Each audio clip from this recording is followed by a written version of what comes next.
yeah. Let's do it again, baby. Hello.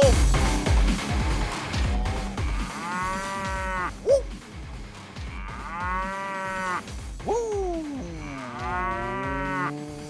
And after that, I'm going straight to hell. Enjoy the show. Welcome to the Comedians of Wrestling Podcast, the podcast where comedians dissect the wrestling to an unhealthy degree. I am your host, the host with the most viral stand-up about professional wrestling, because, sports aren't exactly my thing, so... Dan Black, a.k.a. Dunsky Black Amora, a.k.a. the Creatine Dream, baby, a.k.a. Papa Oat Milk, sipping in a little oat milk latte right now. Shut your hole! A.k.a. Donnie Dirt Sheets, cruising the dirt sheets, baby. Bing, bing, bing, bing, bing, bing, bing. A.k.a. the modern gay goof and spoof Raja. Someone you idolize. Coming at you like Cleopatra, baby, baby. Baby! Gabba, gabba, Gabba, wee, gabba, yeah, gabba, yeah, gabba, yeah. This girl, she is mine, and This is hot garbage. she's fine. What up, Jabroniacs? We are back in action for your satisfaction of all of our spicy, muy caliente wrestling reactions. And remember, Monday Night Raw is presented by Southern New Hampshire University. wow, that's a huge sponsor for Raw. That's a big get. That's a big get. Before we get into all the wrestling, the spice of the week, baby, because there's a lot to talk about. There's always stuff to talk about. Even when you think there's nothing to talk about, you're wrong. We got too much to talk about, baby. So much to say, Dave Matthews style. But before we do, remember, this podcast is grassroots. We do this podcast ourselves, so support the podcast on patreon.com/comedians of wrestling. But we're never asking for handouts. Get access to all of our awesome bonus content. Like this week on Monday, I put out our free free Patreon preview episode of our Full Gear episode, Hang, that we did. A bunch of patrons at post Full Gear. We recorded our reactions, me and Tullo the Supermark, and then we hung out with patrons, and they were able to cash in on the spot. If they had something to say, they threw up the cow sign in the Zoom, and we let them come on in. It was a really great time. Check that out. That's how we're always pushing the podcast to the next level. If you like that kind of stuff, check out our Patreon, patreon.com/comedians of wrestling. Also, fun announcement, on November 22nd, we'll be having our second ever Cow Zoom Thunderdome. That's for Survivor Series, where if you're a patron at the $10 level, you can come hang out with us and watch Survivor Series live when it begins on Zoom with us, which is a good time. Yeah, also, I never do this, but follow me on Instagram, at Dan Black Attack. I mean, honestly, I should do this every single week, but follow me on Instagram, at Dan Black Attack. You believe I have a podcast, and I don't tell people to follow me on Instagram?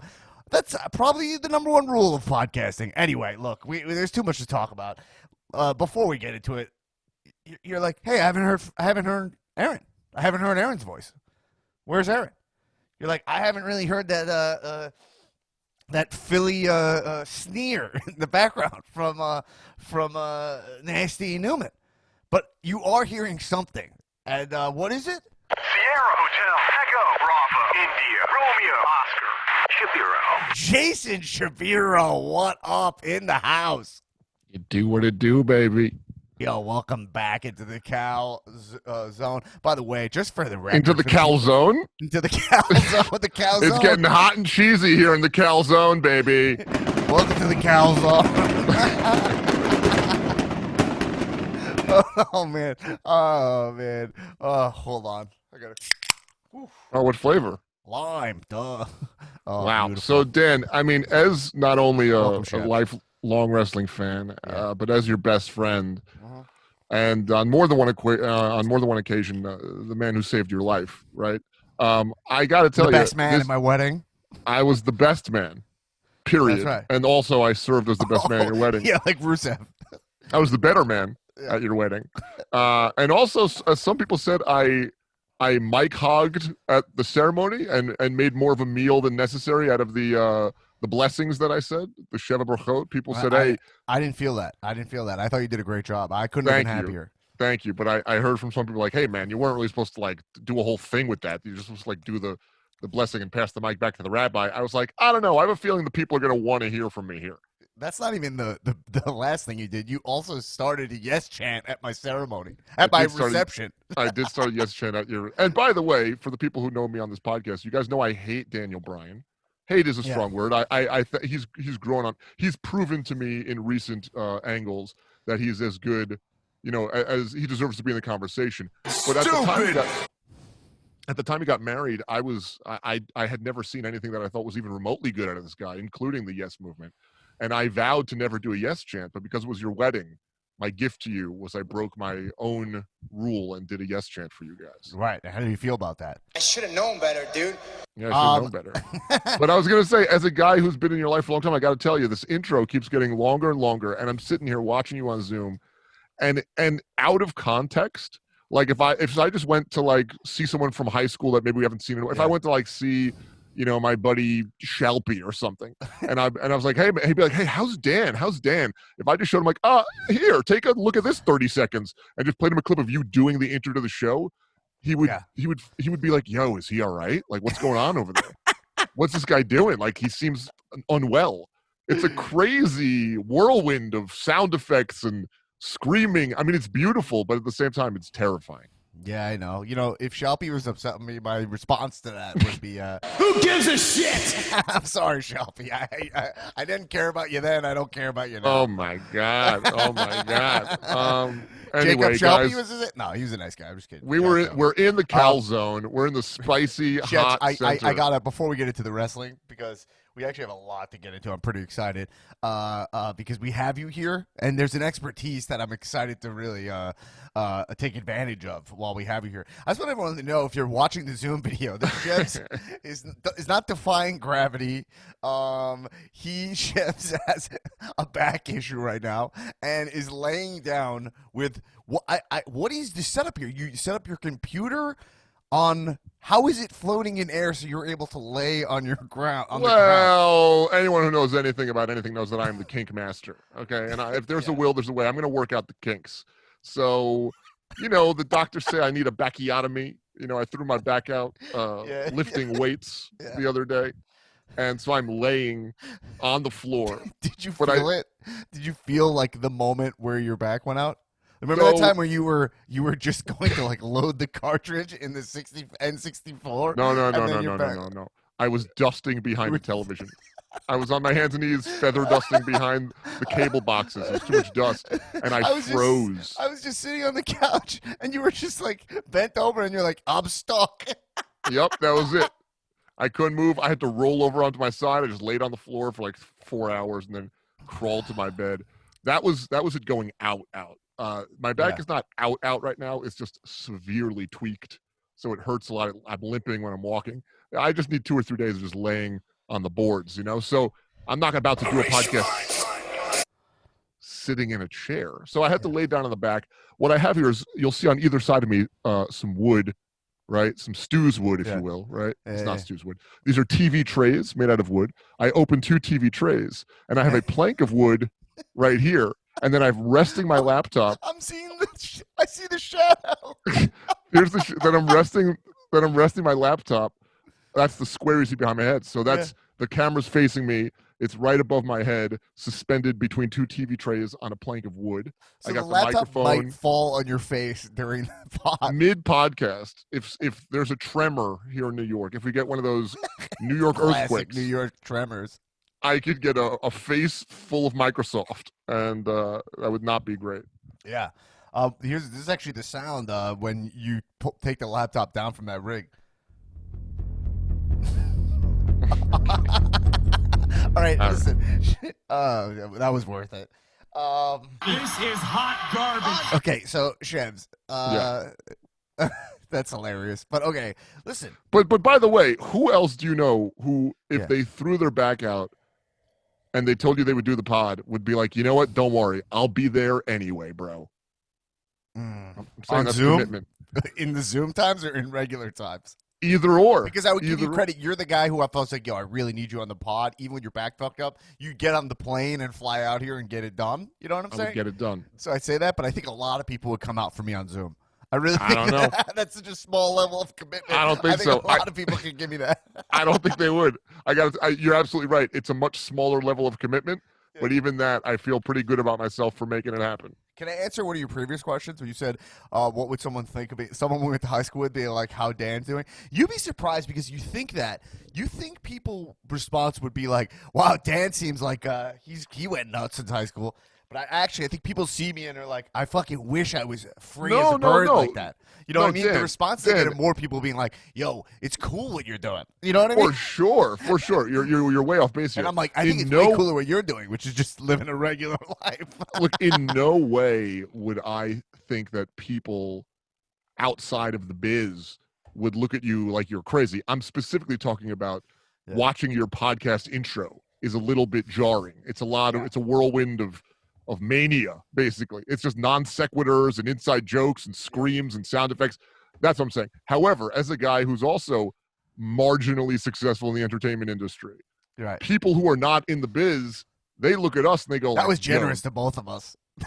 that we're marginally successful." I would say that we both have worked on real television shows. We both have performed at the highest level of the most prestigious theater in New York City. We both have gotten paid to do comedy. We both host podcasts. I also host a national radio show, but it's not a penis showing contest. But I mean, we're both marginal successes, and I think that's great. Anybody who doesn't do what we do thinks we're doing fucking great. They think we're killing it. It's only us who are in the tornado, in the eye of the storm. We know how truly shitty things are actually going. But for people on the don't outside know looking that. in, A couple of years ago, we knew Kate McKinnon. oh yeah, they don't know they don't know how close we were to actually being successful.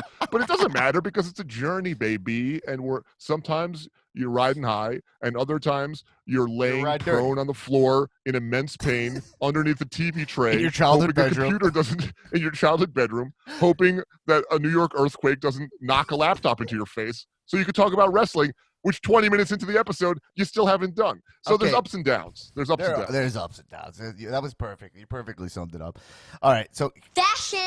Shebs, here's the thing. So I would say this is that I think there's actually a reason we're not talking about wrestling this week. Okay. Yeah. I think we are. Listen, it's unfortunate. I said it last week. I was watching this clip of Vince Russo. You know. And yeah, well, he says, "Bro, more than any." It's unbelievable the amount of bros this guy says. He way says, more "Bro, than Riddle. more than Riddle." Formerly Matt Riddle, currently just Riddle. We'll get to that later. Yeah. Someone told me why they think that is, and it's actually more interesting than you think. So yeah, he was like, "Yo, look at this. Look, the next couple months, bro. Listen, bro."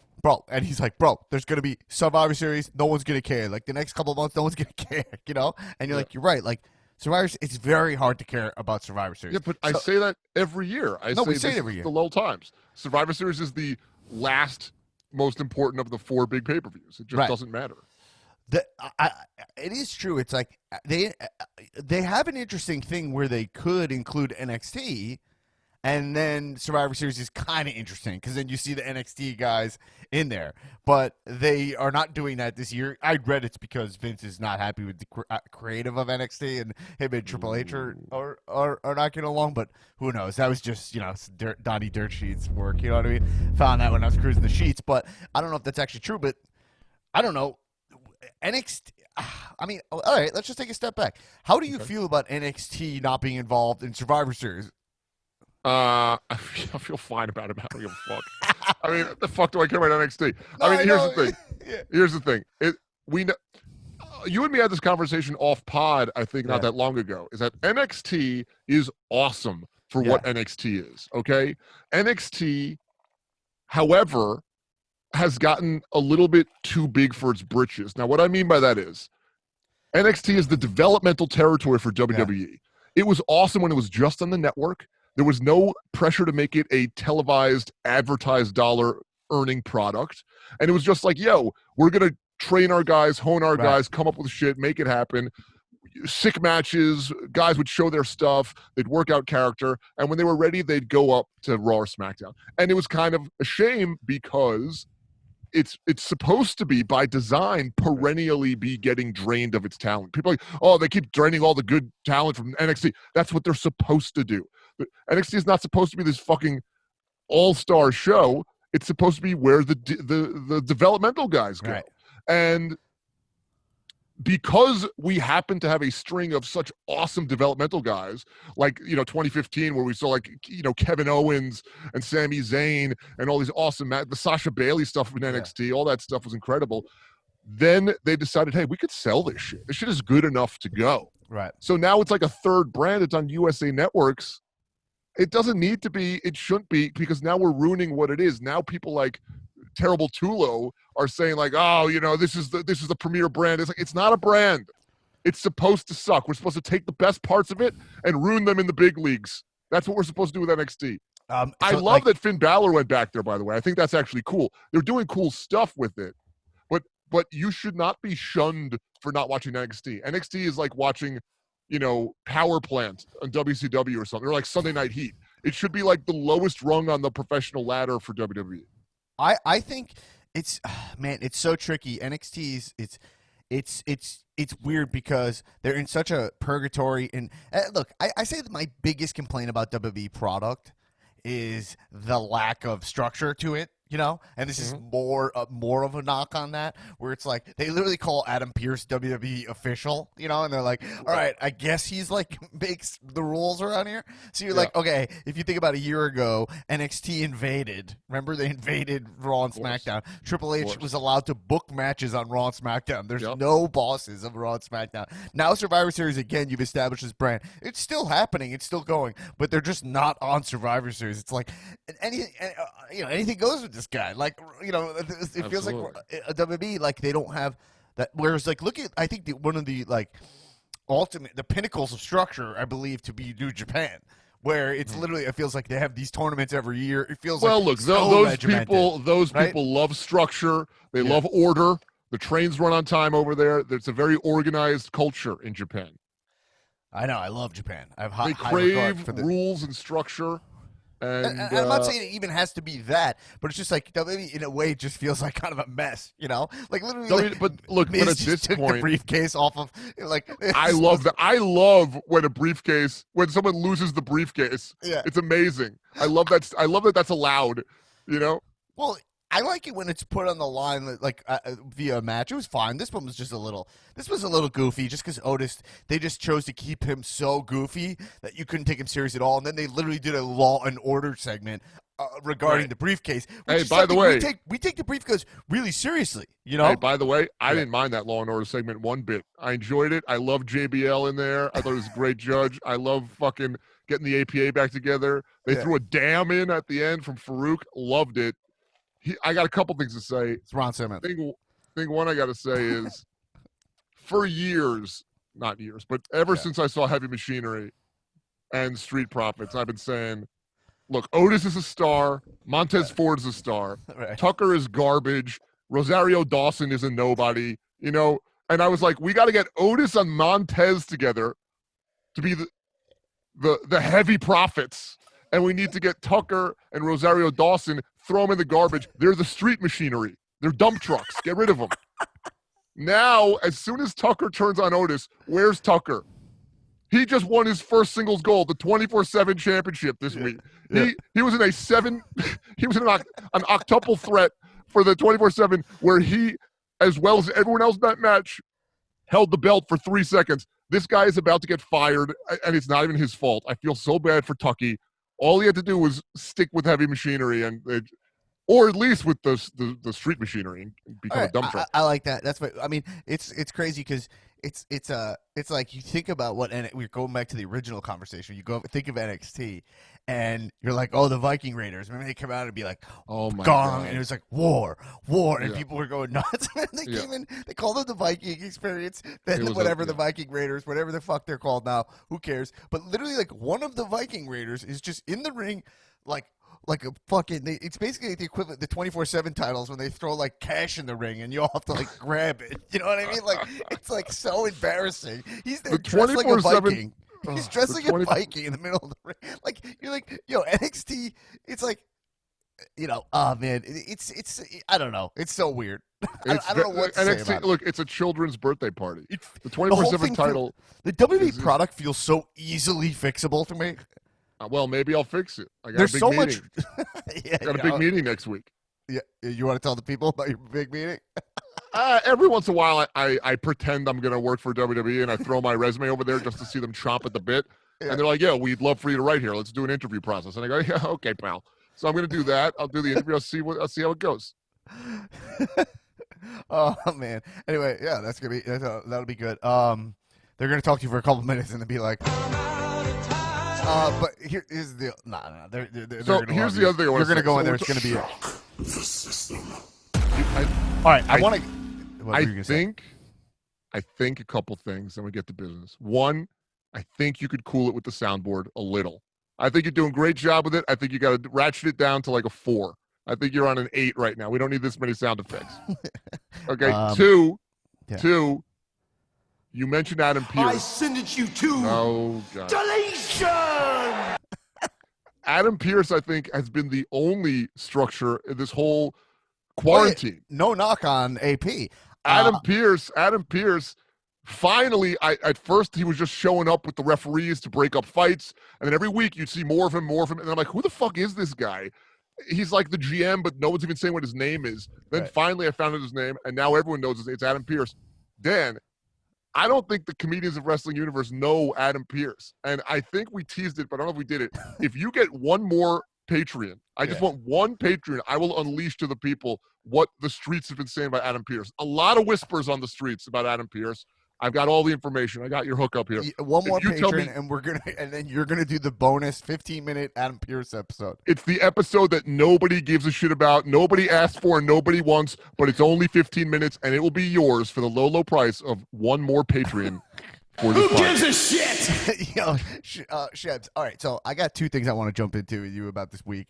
Please. One thing I want to do is I want to jump on this. I had this text conversation with Tullo that I would like to run by you and get your take on. Okay, I would love it. And by the way, I got permission from Tullo to read this on the air because I don't think it's that cool to read text from 2 people unless you get permission. Okay, I agree. You got consent. Absolutely. But so textual consent. I gave Tullo some shit on the air. By the way, I did reach out to Tullo, offered him the opportunity to be on this program, and he declined. Probably drink some Coors Lights or something. No, I know because he probably threw his back out. Most people won't come to a podcast if they throw their back out. I will. So anyway, okay. So he said, "Yo, I'm just getting around to last week's pod. I don't even know why you're mad at me for being positive." And I said, yes, and for not holding WWE accountable. Okay. Because last week I was giving Tullo shit because I was like, sometimes he's just like trying to see. He's like, oh, it's good. But I'm like, yo, you have to hold him to a higher standard, right? Like Roman Reigns, we could have been like, yeah, he's good because his matches are okay and he gets heat. You could settle for that. But, like, no, we want the vest off, and we want what he's doing now. So, because I pushed him, okay. Yeah, because you pushed him, now he's where he's at right now. Absolutely. You are the guiding force behind this Roman Reigns That's what I'm saying, product. Man. Thank you for agreeing, finally. And then I said, yeah, for not holding WB accountable. And then Tullo goes, oh, please. That's a 2019 take, maybe 2018. And he goes, what kind of insult is that? I don't know. He goes, judging by how lustful you are over Sasha every week after you constantly told me she's not that good, I would say maybe you need to do a little reflecting. He said that to you? Yeah. And then I said, she's not that great. It's so disappointing. Okay? And then he said, get over yourself. And then I said, she looks like a mill. Mike's like a zill. And then ... zilch. Okay? Gotcha. And then he said, you legit have said nothing but amazing things about her. And I said, yeah, I like her. She's a B+ player. Yeah, great. Look, considering Bailey's a fucking C-, a B+ is like the best we've seen in a year, right? So what's wrong with B+? Right. Daniel Bryan got to be people's favorite wrestler of all time by being a B+ player. B+ is enormous, man. It's a huge grade. Anyway, go on. Right. But he said, and then he said, I said, but she'd be a plus player. He goes, Young Bucks haven't cut a good promo all year. And then I said, that's absolutely true. Yeah, I agree with that. I agree with that And then he 100%. said, but they are one of your guys because they took a pic with you. Have some accountability. Okay. But I said, Sasha and the Young Bucks are a fair comparison if Sasha had started an entire wrestling movement. Oh, fire. Guns a-blazing. But you could argue that she did with the Bayley matches in NXT and the women's evolution. Wait till where it goes. Okay, where does it go? He said, by the way, we are right in the pocket right now in the hot, cheesy calzone. we're in the calzone. We're in the pocket. Okay. And then Newman chimes in. Oh, he's also on this text thread also? Yeah. And then Newman goes, Young Bucks low-key stink, but no one's ready for that conversation. I'm not mad at that. I'm not mad at that energy. And then I said, this combo is disrespectful. I don't think you heard. The Young Bucks took a picture with me. Okay. By the way, the Young Bucks are being inducted into the WWE Hall of Fame next WrestleMania because they took that picture with you. Right. Vince is putting them in his Hall of Fame that he loves them so much now. And then Newman took a picture of the Rock and Roll Express and said the Young Bucks are this now, but younger. But Rock and Roll Express are awesome, so I don't know what he was going for there. Okay? Yeah. Then I go, it's fine, man. This is too low. It's fine, man. You just have lower quality standards. You like a wrestler who's almost good, and I like wrestlers who revolutionize the game. Ooh. Burning them. It's like when you bite the hot cheese and it burns your tongue. The calzone. And then Tullo said, she did start an entire wrestling movement. It's called the Women's Revolution. Ding dong.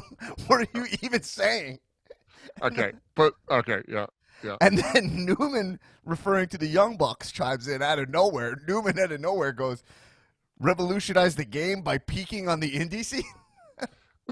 I mean, it is that's a boss move, man. It's a strong move peaking on the indie scene. Right. And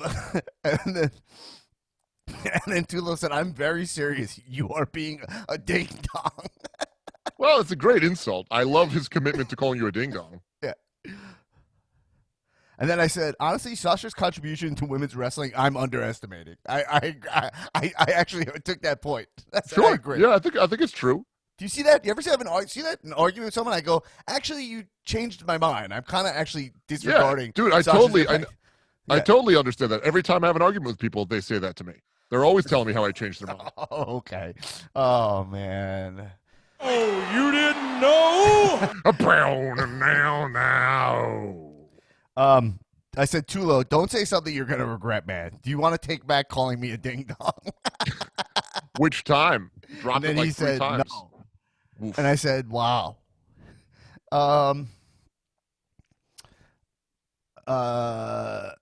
Yeah, then the rest of it's whatever. Then Tullo started talking about how he hopes they don't put Hangman Page in the Dark Order. Well, what did you think? What did you think of that conversation? It's a fun conversation, man. I mean, I think friendship is important, especially in the quarantine, to have people you could connect with. You know, that's great to not be isolated. I'm glad you have that. That's why I read it on the air. I read it there not because I was curious about your takes on the argument. I read it on the air because I wanted you to know that I have friendship. Look, I'm just glad you're okay. I mean, sometimes I'm busy. I can't pick up the phone. I'm glad you have other friends you could chat with, bro. It's great. Not at all what I was going for there, bro. Oh, okay. Okay, I'll take a piece. Sasha, Young Bucks. How do you feel about that? Was that okay? I'll take a piece by piece. I'd say there's good people on both sides. I think there's fine people on both sides, obviously here. That's a line that I try not to fall into, and it's actually really difficult. It's a great line. Look, we don't need to talk about this fucking ass fuck, but the thing is, he's got great lines. That's how he won an election, with just in terms of pageantry. It's one of the wettest hurricanes we've seen. One of the wettest in terms of water. That's incredible. It's from the standpoint of water. This is one of the wettest hurricanes we've seen from the standpoint of water. It's incredible. The guy has a way with words. He makes George Bush look like he was a genius. But here's the thing. George Bush would say these things, and he had a glint in his eye where you knew he was fucking up. Like, he'd say something dumb, and he'd be like, I don't really know kind of how this should. Hey, bro, like, you got me. I'm kind of doofing this up a little. And wink. And Trump is saying stupider shit with a stone cold face of like, yo, I'm fucking schooling you right now, you bitch. But honestly, like, George Bush, like, remember this stuff he would call, like, bad guys evildoers? And you'd be like, evildoers. You're like, why is our president saying evildoers? And you're like, all right, he was like Southern, like, whatever, that's fine. That was his style. But at the time, we were like, that's not presidential. He should speak in a more beautiful language, like more professionally. The king's prose. But then Trump, literally, when he remember the first time he met with the COVID doctors, he came out and he goes like, I went in there, these people were blown away by me. He's like, I have an uncle who's a great doctor. He says, I have an uncle. He's bragging that his uncle is a doctor. He goes, he was a great doctor. I went in there and they're like, you have an unbelievable. He's like, I was like, yeah, maybe I just have a natural ability. I mean, the guy basically stole my gimmick that I use on wrestling podcasts. It's a great gimmick to fuck around with your friends on a podcast. It's kind of a dangerous gimmick if that's like what you're selling to the country. Anyway, we're tangenting here. Yeah. We need to get back to the important stuff. Let's go. Okay? Let's focus up. Young Bucks, Sasha. Here's how I feel. First of all, I heard Tullo come at you with a lot of like, this is 2020. That shit would have flown last year. But he said you say lustful things about Sasha. Is that what he said? Well, I guess that was because I said that she looks like a mill all the time. I will say something lustful about. I think she's fucking ferociously attractive. Yeah, I'm very sexually attracted to Sasha Banks. I can evaluate her performance. I can evaluate her performance as a wrestler completely independently of that. However, you would be a fool not to acknowledge that on some level, someone's physical attractiveness or their conventional good looks is still part of their packaging and is still a factor by which the large majority of viewers will take in and evaluate someone as one of the many facets of their game. I think I'm cute. Sure. I know I'm sexy. I mean, just like Shawn, right? I mean, Shawn Michaels' gimmick was that he was a sexy boy. He was a male stripper. Right. Okay, not a boy wrestlers, and not your boy. Some male wrestlers are fucking hot, and I love it. Okay, like Drew McIntyre is a fucking smoke show. Randy Orton is a fucking stallion, and I want to ride him. Keith Lee doesn't do it for me. Okay, Dolph Ziggler, handsome fucking guy. Yeah. For some viewers, that layer of physical attractiveness adds something to the character, makes you like them more, or sometimes makes you like them he's a less. Stallion and I want to ride him. That's what I said. Yeah, that's what I said. That was funny. Again, some people don't like pretty boys or handsome or like, quote unquote, like, sexy diva type stuff. Like some people don't want that in the people that in one of their guys. You get to pick what makes one of your guys, right? For me, something that usually works is you got to have some looks in there. For me, I like that. So is it the most important thing? Absolutely not. Is it dangerous when you're talking about female wrestlers because of the quote-unquote problematic history in the 90s and beyond of female wrestling? Absolutely. It's a little bit more of a slippery slope when talking about female talents' looks, because for many years in pro wrestling, that's pretty much all they were evaluated on, and that's bullshit, right? I'm not saying you judge someone based on how they look. I'm just saying, like, if you're Scarlett Bordeaux, it's a great part of your gimmick to be the smoke show, right? If you're Shayna Baszler, it's a great part of your gimmick to be fucking gross. Like, that's just how it goes. Like, Samoa Joe, part of his gimmick is being gross. He's like a nasty-looking, mean dude, and that's part of the gimmick. The way you look and your traditional or untraditional handsomeness is part of the packaging, guys. So it's okay that I think Sasha Banks is freaky deaky, hotsy. I'm going to talk about her wrestling totally separate from that. And what I can say about her wrestling is she broke Paige's neck, and she's an asshole for that. No, I mean, she's been doing great. Her swag is off the charts. Right. She's already better than Bayley ever was as champion. Is she disappointing? No, not to me, because I've already been disappointed by Sasha years ago. We've already been through, hey, Sasha Banks isn't as good as we thought. Right? Coming out of NXT, we were like, Sasha, you could say that Sasha was better than Charlotte at the time. Right. They had those back and forths. I thought Sasha was going to win at my bachelor party at WrestleMania 32. And now I can't believe that. In my predictions, I chose Sasha. I was like, but the thing is this: at that time, she was on the same level as Charlotte as far as promise, potential. Again, this is at the dawn of their main roster careers. Right. She had done excellent work in NXT. She was a fantastic wrestler overall. NXT, they do a little bit less stick work, a little bit less mic work, so we didn't see that sort of hole in her game, right? But her and Charlotte were neck and neck for who the real future of the business is. Now, at that very same WrestleMania, Dan, I predicted that Charlotte would win that match.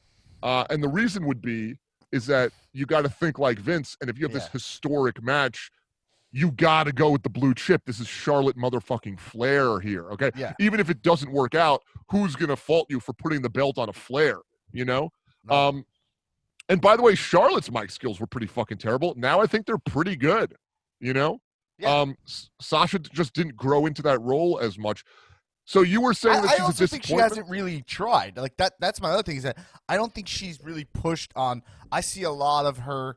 I've always said this. Her lusting, for lack of a better word, but her fanboying, being a little marky for like, oh, Eddie Guerrero, I love Eddie, and all that. And I'm like, it's time to come into your own.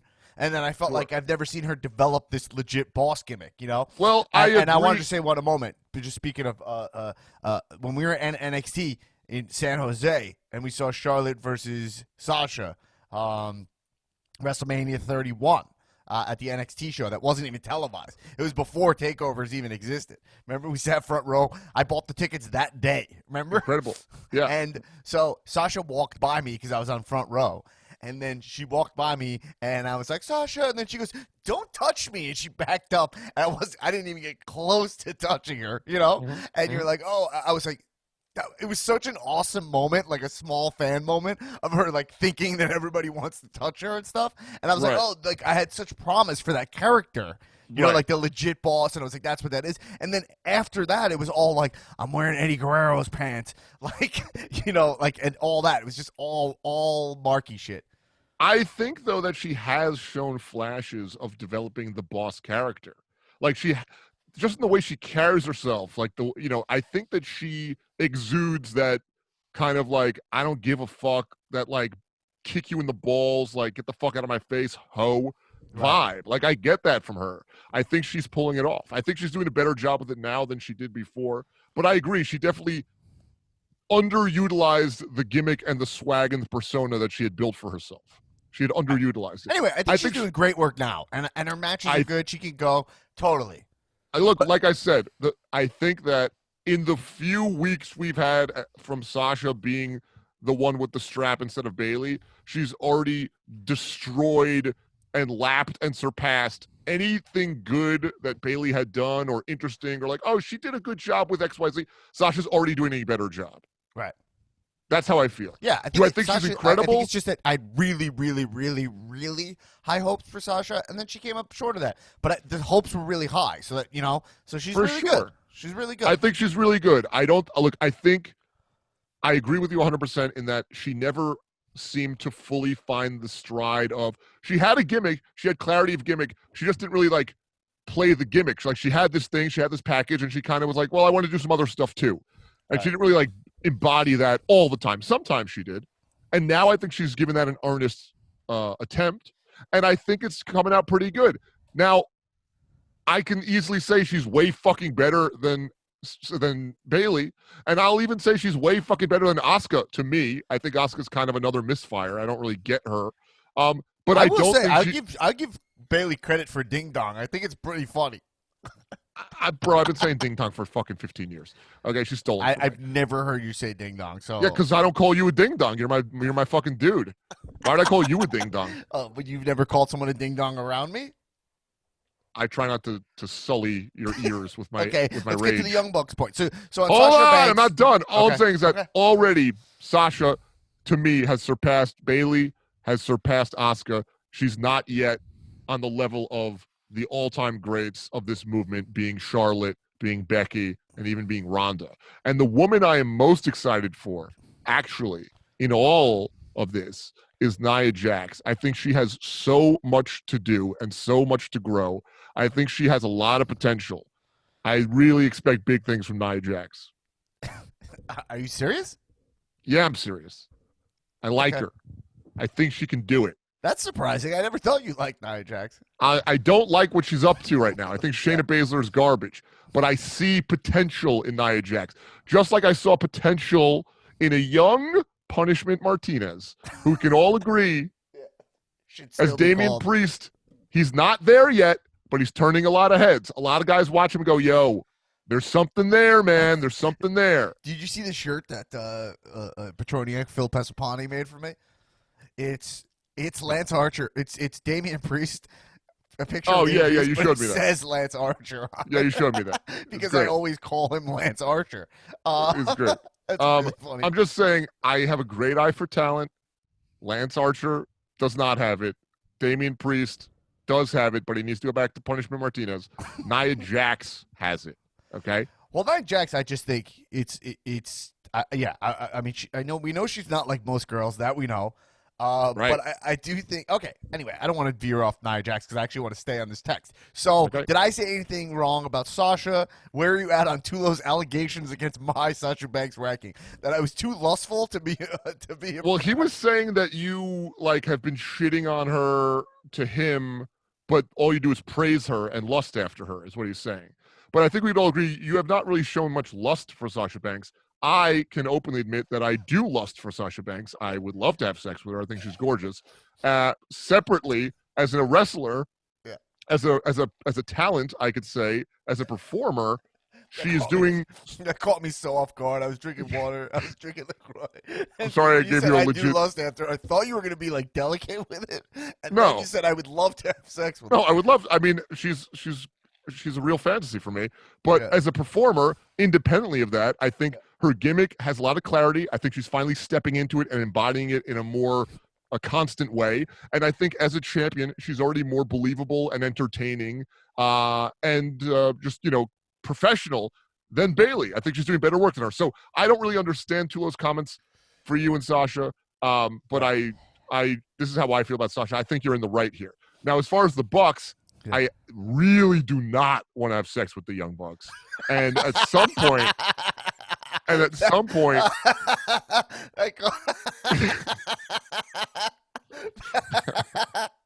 that caught me so off guard. More off guard than when you said you. Look, you better keep your fucking dukes up.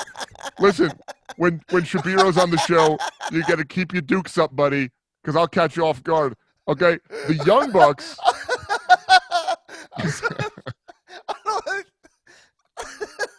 The Young Bucks. You really do not want to have sex with the Young Bucks. I would never. Okay?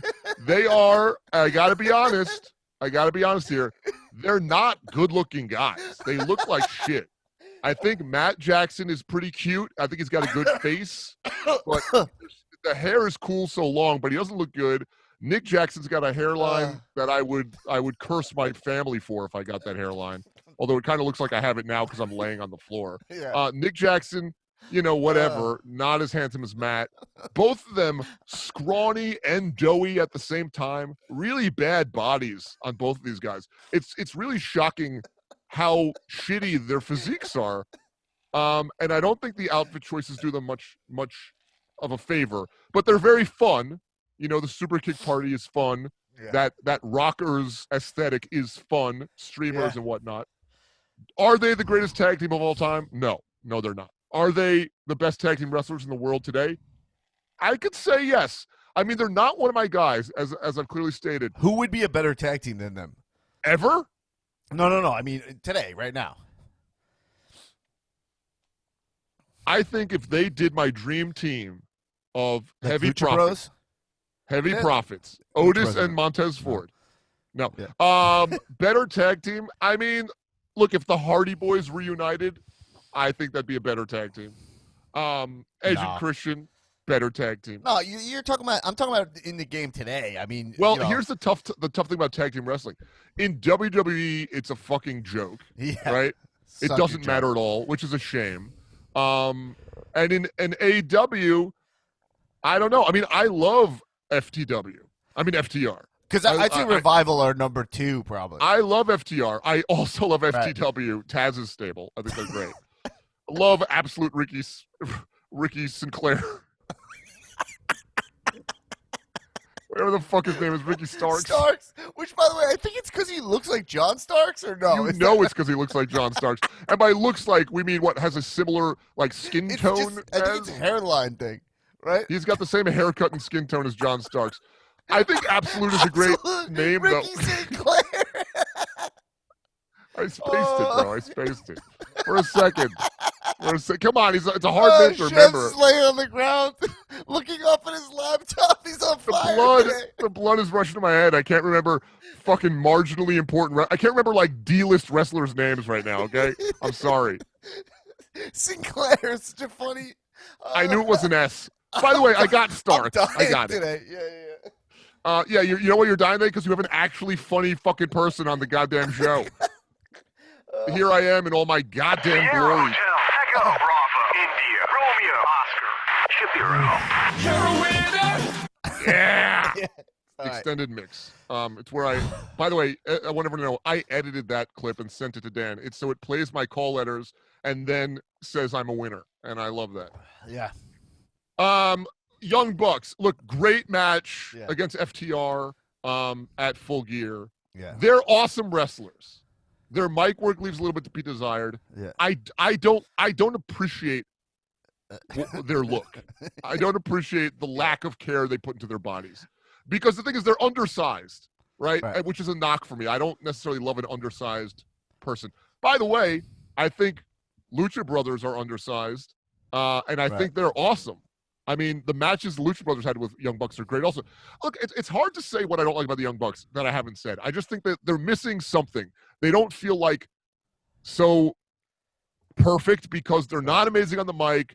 Their gimmick's a little silly. It's always tough to be silly and then also be credible. You know what I mean? Like, silly and credible is a tough mix. That's what I always say. There's an ironic detachment to the Young Bucks that was awesome on the indie scene that is tough when you're in your TV show. You know?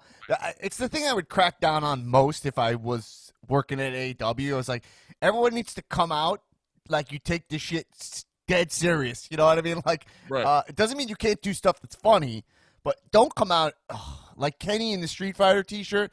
Listen, I like Street Fighter. I know you love Street Fighter. Street Fighter's cool. We all like Street Fighter. You know what I mean? Yeah. But man, like, you're entering through the fucking actual tunnel as a character. What are you doing? Look, man, I think we got to make the Kenny conversation separate because I'm going to defend Kenny and I'm going to not defend the Young Bucks. I think the Young Bucks don't need my defense because enough people love them and support them.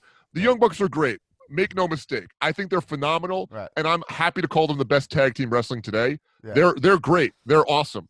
Not one of my guys. There's something off for me. I think it's because they look – if I saw those dudes walking around, I'd be like, these guys are fucking dorks. They look like idiots. They dress like idiots, and they're too silly. It's like what I would wear to a fake wrestling show. Like, I would pick their outfit for like a UCBW wrestling show, or for like if we do another Comedians of Wrestling like Cowmania. I can imagine if there was no Young Bucks that you and me would like pick out to wear that outfit because it's funny and like be like, this is ridiculous. We got to wear this. And that doesn't, to me, that's not what I'm looking for in my. I mean, it's the same thing that's kind of off about the New Day is that it's too silly. But I think the New Day does a better job than Young Bucks. Well, New Day has they actually have what I would call broken brilliance, which is they're in a broken tag division to begin with. Like, they know no one actually cares about those titles at all. Right. So at least just be entertaining, right? Yes. I think the New Day is a successful version of what the Bucks kind of do from a strictly gimmick perspective. Right. But I think the Bucks do a certain type of in-ring thing that not many people can do. And I love that indie aesthetic. I think it's great. They have really great matches. I just wish that they took their look. Again, we're talking about how look is just one part of it, right? With Sasha and the fact that I would love to have sex with her because I'm very attracted to her. It's enough. No, I'm just saying that's not everything, but it's something. Same thing with the Bucks. Look is not everything, but it adds or detracts. The Bucks, I think, could be an A+ tag team for me. but their look is so distractingly shitty. They need better physiques. They need better outfits. They need better hairlines. They need better faces. They need better everything. Yeah. Better All right. personalities. Okay, so well, all right. So I would say the conclusion of this segment of the show is that you're glad I have friendship.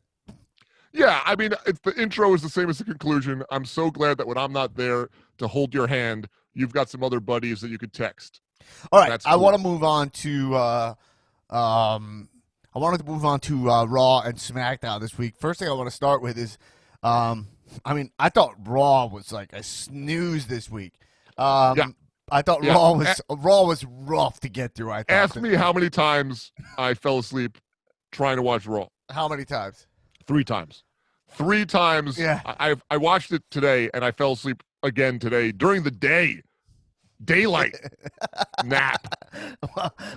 Yeah, Raw was not really great this week, but Having we said have that, you here. Having said that, there's always some nuggets. You know what I mean? right. Having said that, I think Randy Orton was fucking awesome every time he was on screen this week. I mean, Randy Orton was incredible, and Shebs. I mean, we have you here. We had 2 RKOs in the opening segment. Yeah. I don't know if people know this, but we did a Patreon episode that was ranking RKOs, and we'll do another part at some point. I don't know if people know this, but I not only make sacrifices for my best friend, Dan Black. Right. I would show up to help him no matter when he needed me. I'd be there. If I threw my back out and he wanted me to be on a podcast for an hour and a half, I would find a way to make it happen. Right. Similarly, I make things happen for the Cow universe, for the Jabroniacs. I will do for you what I do for Dan. And I sacrificed months of my life. I flew down in the middle of a pandemic to the Amazon rainforest, to a bunker in Brazil, right, where I studied tape with a bunch of PhD scientists. Yeah. For 3 months, I watched nothing but RKOs, and we evaluated, and we came up with the definitive system for how to appropriately rank the RKO. Okay? It's a 3-pronged system with a 4th bonus prong. And let me tell you something.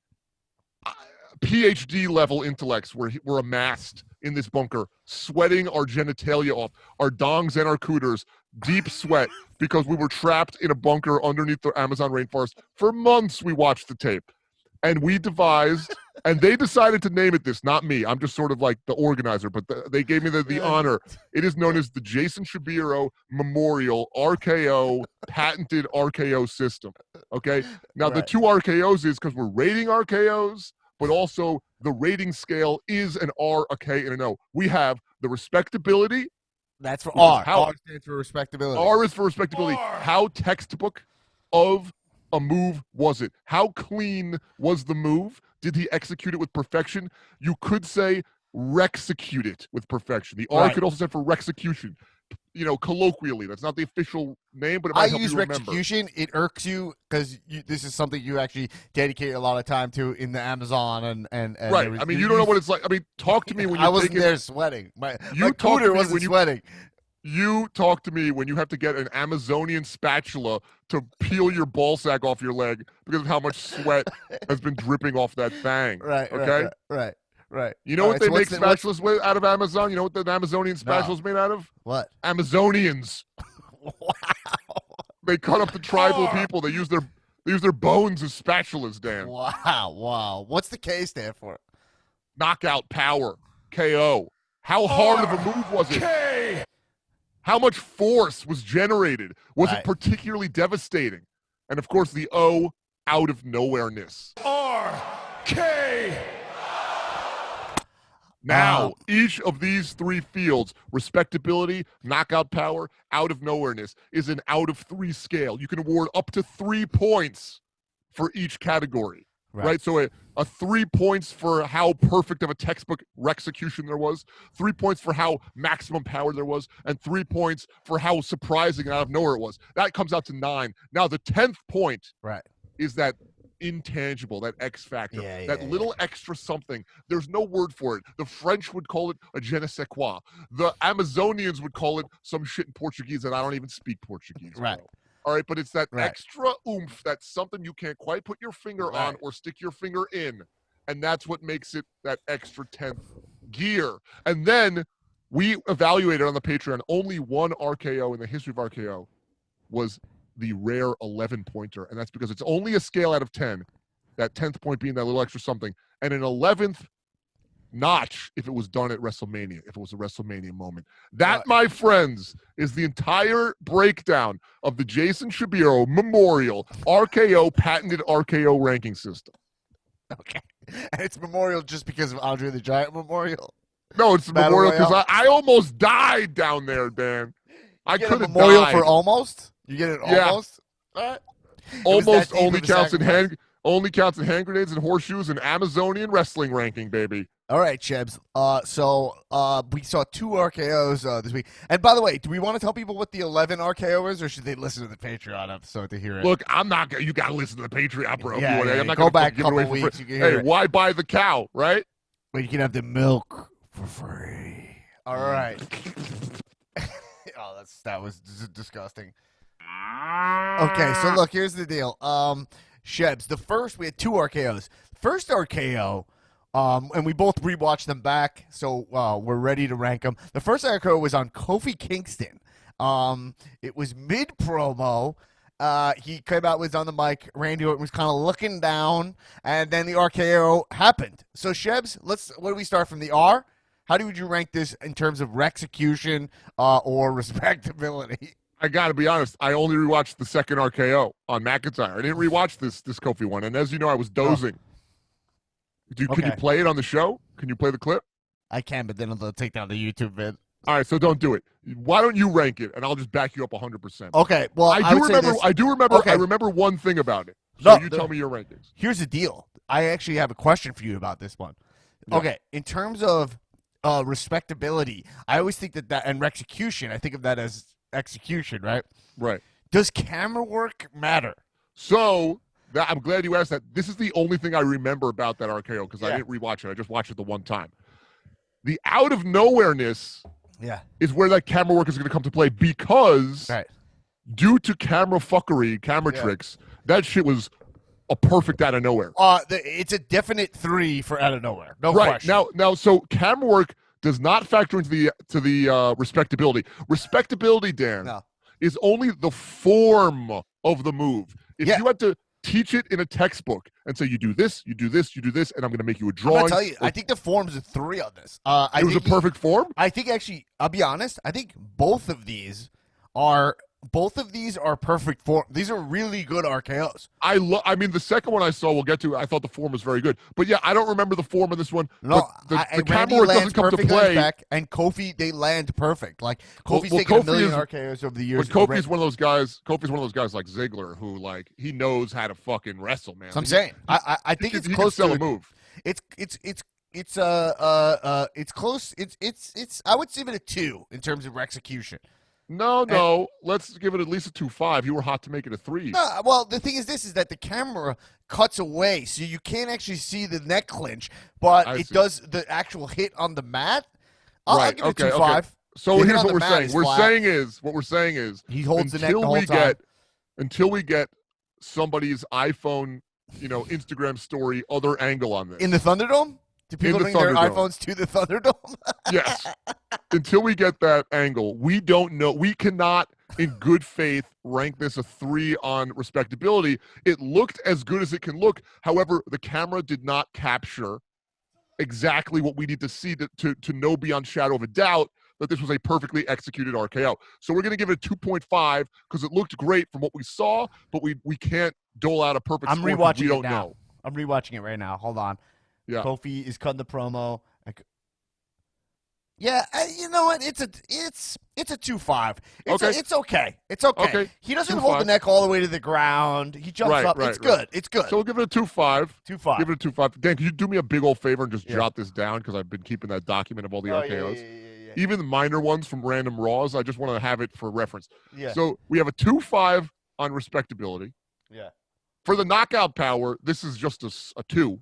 2. It's a 2 on knockout power. You could see it even just rewatching it now. It doesn't look like it hurts that bad. It's more It's just a nice regular bounce.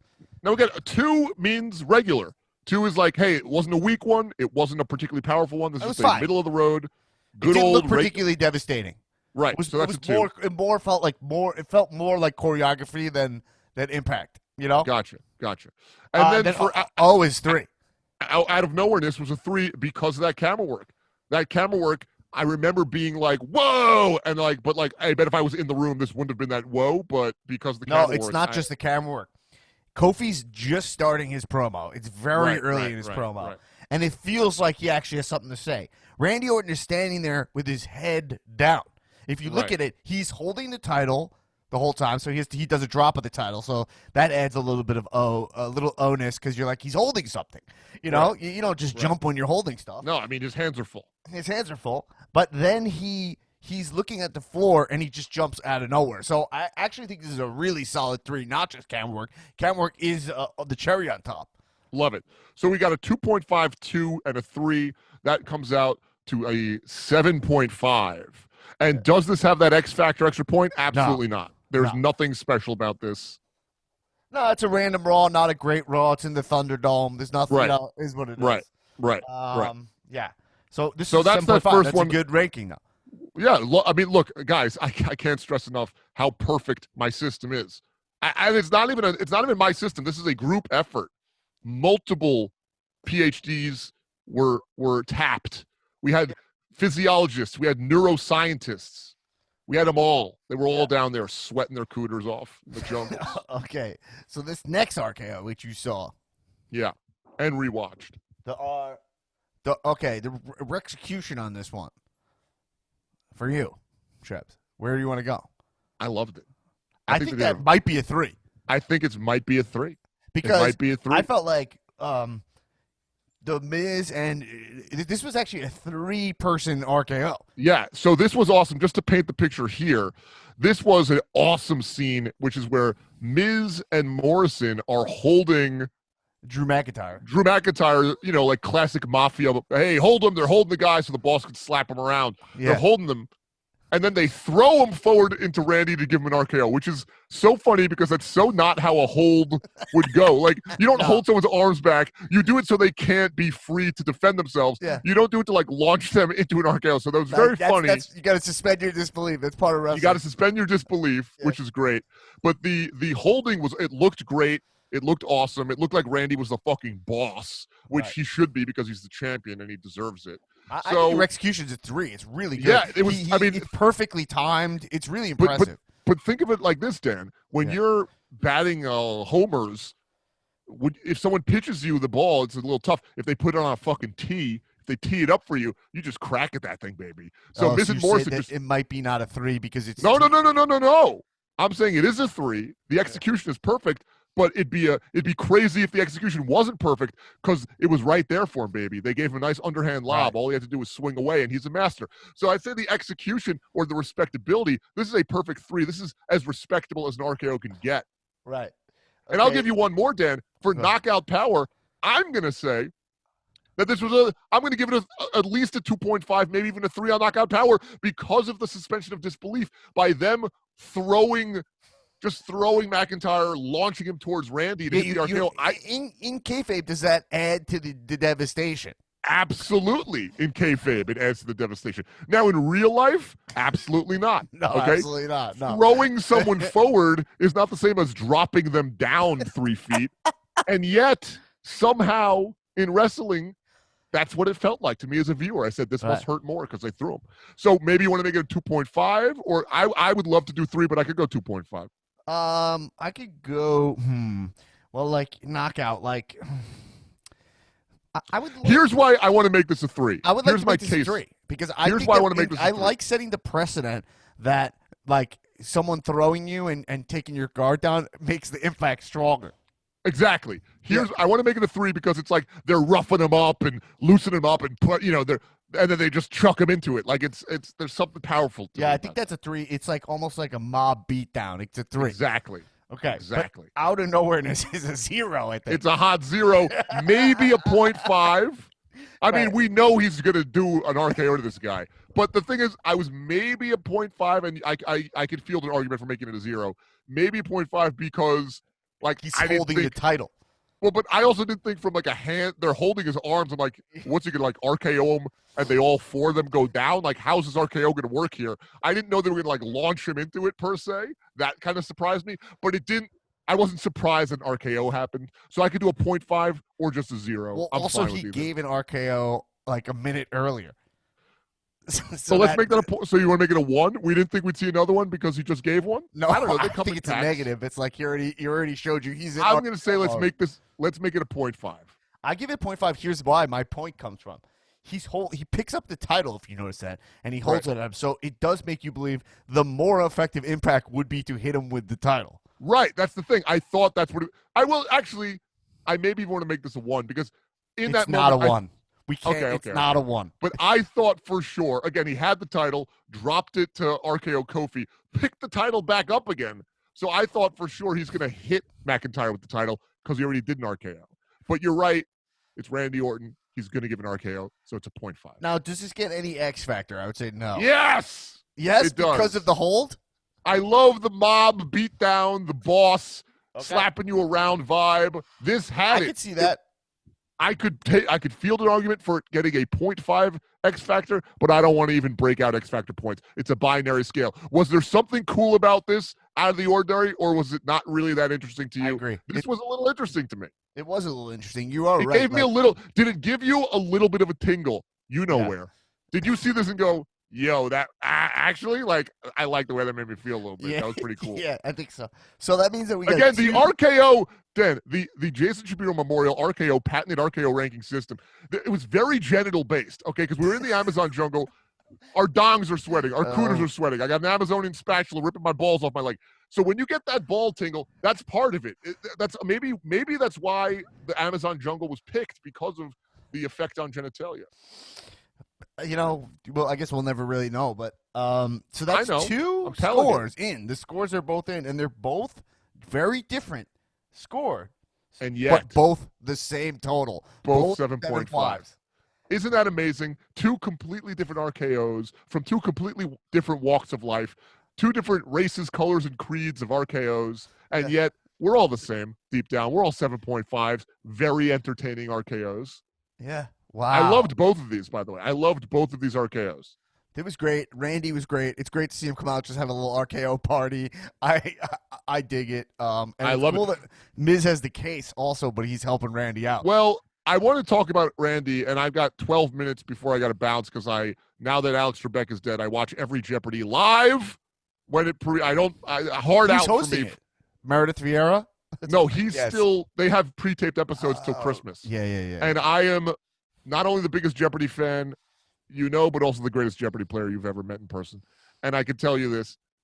I get all these questions right. I watch them with my parents. They're sucking my dick. They're like, oh, you're so smart. He's the smart. How do you know all this? And I love it.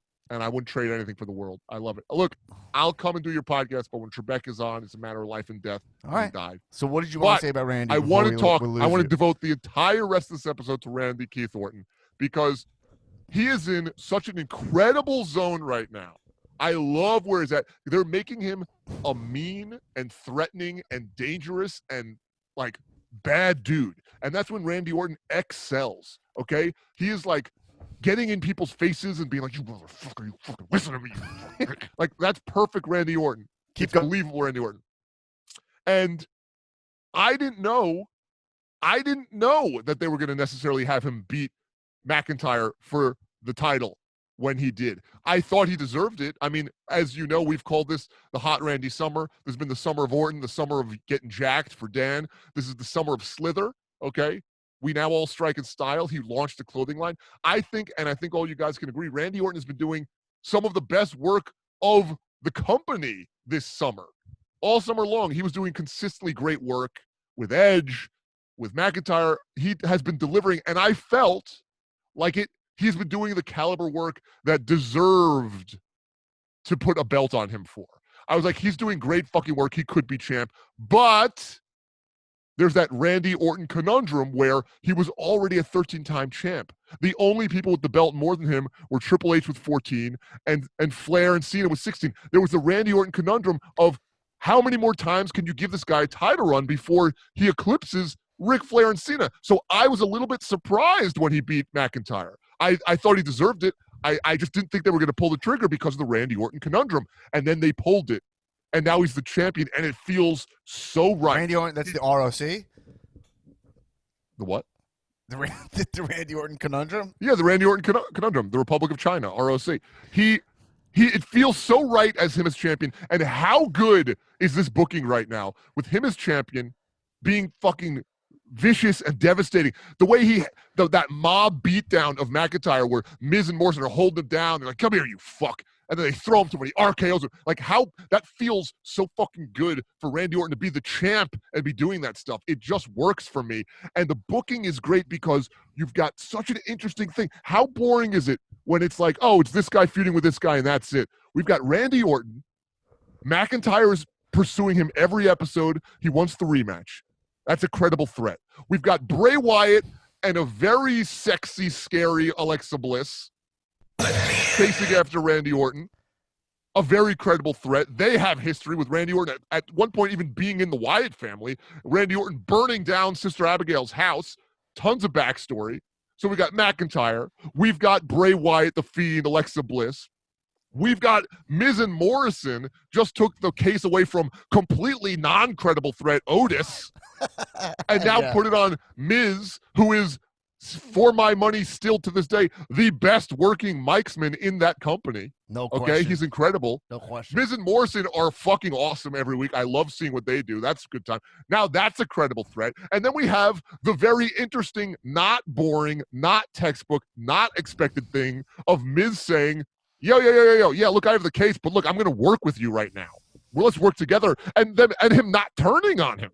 No, the really interesting thing is that Raw, WWE product right now, main roster, top of the card is so good right now. It is on fire. It is the best. I can honestly say storylines on both shows are A+ right now. I can say I agree 100%. The top of the card on both shows is so. They have outdone themselves. Wrestling has not been this good in years. This type of top of card storyline, booking, matches, quality is at an A+ right now with Randy Orton as champ, with the tribal queef, Roman Reigns as champ. Well, it is and then amazing. the drop off is so high. Every So single steep. other storyline in WWE is absolute shit right now. Maybe Sasha has some potential. Like Raw is 3 hours long. And I fell asleep once an hour. I watched Orton and then I fell asleep. I watched Orton and then I fell asleep. And then the opening segment was great. Everything else was trash except for Alexa and Nikki backstage moment, which was good. But then there was no Fiend even. Alexa is awesome. She's always going to be watchable. And again, I chose him segment was great. Her Nikki Cross coming at her being like, "There's something wrong with you," and her just thinking like, "No, you should got to come to the Firefly Funhouse and play." That was fucking awesome. Amazing. Let's talk about Roman while I have you for a couple minutes. Yeah. Roman on. Can I just say one thing? I just want, for the Absolutely, record, I just want everyone to know I also lust for Alexa Bliss. I'm lustful towards her as well. All right. Oh, just to set the record straight. Yeah. Okay. I'm glad we. Shame. Okay. So listen. Here's the thing. Roman Reigns on SmackDown. Yeah. The guy is destroying it. I mean, let me tell you a story about me working at SiriusXM. Okay. Okay. I worked at this company at this point for 10 years. Okay. I tried to quit that job. I quit 8 times and they begged me to come back. For 12 years! That's you, actually. Yeah. And they quit. They were like, you got to come back. We need you. Okay. So I've been working there for 10 years. I never loved it, but it was pretty good. It was like, hey, this is fine. It's a good job. I'm on air, so that's kind of cool. The salaries, it's a salary. Okay, but I've always said, but you know what? You're going to want to keep this job in case of a rainy day. One day, it's going to, you just have that safety. It's a good thing to have this around. It's a blue chip, big corporate, big company, tried and true. And I said, I don't know. All of a sudden, we got a pandemic. Everyone's getting fucking laid off. People are getting furloughed. No one's got money. No one's got paychecks. No one's got health insurance. I still got the job. I work at Sirius. Now I fucking love it. I'm here, and it is exactly what I kept it in my pocket for. I said, you know what? One day it's going to make sense to have this job. Yeah. It's a good thing to have a solid, strong, safe, blue chip job on the roster. Okay? Got it. Now I couldn't be happier. It is amazing. It's finally doing the best work of its career, my job. I'm Zooming. I got more guests than ever on my radio show because of Zoom. It actually has been a boon. I'm getting guests in their home. I'm getting tours of Howie Mandel's quarantine bunker. Like, I'm zooming in with fucking A-list celebrities. It's amazing. And I never loved it, but I accepted it. I was like, that's the job. It's fine. I guess it had its moments, but ultimately I'm like, this can't be it, man. Whatever. And now I'm like, you know what? This is what we always hoped one day was possible is right now. That's the same thing as Roman Reigns. I never loved him. He was okay. You're like, look, this guy's jacked. He's in the Anoa'i family. He's a blue chipper. Yeah, there's some moments that are cool, some Shield stuff. I don't know, but he kind of sucks. And that's not the champion we want. He's not enough. It's just not what we need it to be. And they keep shoving it down your throat. You're like, get the fuck out of here already. Right. And then one day, just like you always knew it theoretically was possible, because he had all the ingredients, they just weren't letting it happen. One day they do that one tweak and they take the goddamn vest off and they finally give him that extra ingredient. That true heel turn that we always knew he needed to make. And even now it's kind of a gray heel turn and it feels great. And finally, this is why we kept him around for so many years. This is why this is why we didn't stop watching wrestling when they main evented him at WrestleMania for 4th year in a row. I'll never do that. I'll never. We were like, hey, one day this might make sense. Like, I bet there's a world where this is actually a good thing, and now we're there, and it's a great world to be in. Roman Reigns is truly doing A+ work. Is Roman Reigns? Are you willing to make him one of your guys? Not yet.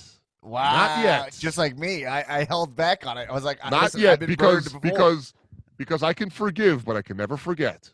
Okay? And there was too much absolute dog shit that they just let him fail up for. There was too much stuff that was doing terrible work, and they're like, great. I said, Tullo gave me shit, and I was like, yo, bro, I flew to like 5 WrestleManias to watch this guy underwhelm every time. How many times? Right. All of a sudden, he has one good match, and now he's the king? You know? Not yet. Not yet. You got to earn. But I'm still giving him props. The trajectory looks fine. I mean, I think we could both agree that what we've said about Roman Reigns is nothing short of the highest praise you could give a wrestler.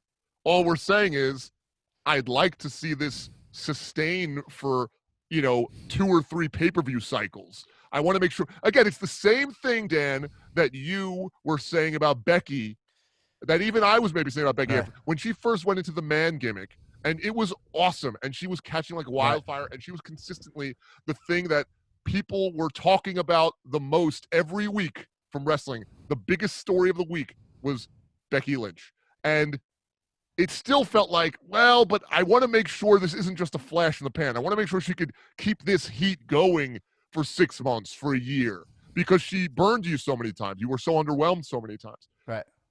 Same thing with Roman. I just need to see this keep going for 3-6 months. And once he does that, I'm willing to say, dude, he's arrived. And he's there's no need to rush. I'll just take it all the way to Mania. I'll make my decree the Monday night after WrestleMania. I'll make my decree about Roman Reigns. That's huge. Yeah. That's huge. That's what I'll say. The Monday after WrestleMania. That's actually more time than you need, I think. That's more time than I need. But that's being safe, I guess. Better safe than sorry. That's to be safe. Let's ride out this season. Right? Okay. Even though I was gonna season of wrestling just started, according to WWE.